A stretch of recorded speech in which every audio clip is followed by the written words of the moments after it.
গাজা থেকে বাসিন্দাদের সরাতে পারবে না পৃথিবীর কোনো শক্তি।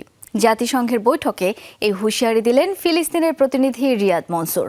মার্কিন প্রেসিডেন্টের উপত্যকা দখলের পরিকল্পনা প্রত্যাখ্যান করেছেন সাধারণ গাজাবাসীও।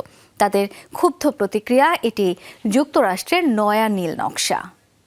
অ্যান্টিঅক্সিডেন্ট ও ফ্লেভোনয়েড সমৃদ্ধ ফ্রেশ প্রিমিয়াম টি এক কাপে কাঁপিয়ে দিন। বিধ্বস্ত বাড়িঘর, বেরিয়ে আছে ইট, সিমেন্ট, সুরকি, আস্ত নেই কোনো কক্ষ, মাথার ওপরের ছাদও ভাঙা। তবু নিজের বাড়ি তো। দিন শেষে এখানেই স্বস্তি খুঁজে পান গাজার বাসিন্দা আহমেদ শাহিন। কোনো অত্যাধুনিক লোকালয় নয়, যে মাটিতে তার পরিবার, বন্ধু, ভাইয়ের রক্ত, সেই ভূখণ্ডেই থাকতে চান আমৃত্যু।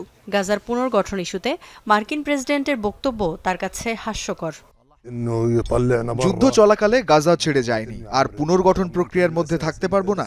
যে বা যারাই উপত্যকাকে পরিপাটি করার পরিকল্পনা করছে তার এটা মাথায় রাখা জরুরি। গাজা ধ্বংসে ইসরায়েলকে অকুণ্ঠ সমর্থন দেয়া ট্রাম্পের এই আচরণ হাস্যকর। শুধু শাহিন নন, গাজার ২২ লাখ বাসিন্দাই থাকতে চান নিজ মাতৃভূমিতে। প্রাণ দেবেন, তবুও গাজা ছাড়বেন না বলছেন অনেকেই। অন্য দেশে নিরাপদে থাকতে চাইনি কখনো। এমন ইচ্ছা থাকলে তো রক্তপাত, প্রাণহানি হতোই না। কোথাও যাচ্ছি না, এখানেই মাটি আঁকড়ে থাকবো, প্রয়োজনে মরব। ট্রাম্পের ক্লিন গাজা মিশন স্পষ্টভাবে প্রত্যাখ্যান করেছে পশ্চিম তীরের ফিলিস্তিন প্রশাসনও। গাজায় যে কোনো পক্ষের যে কোনো ধরনের দখলদারিত্বের বিরোধিতা করে যাবে জানিয়েছে মাহমুদ আব্বাস প্রশাসন।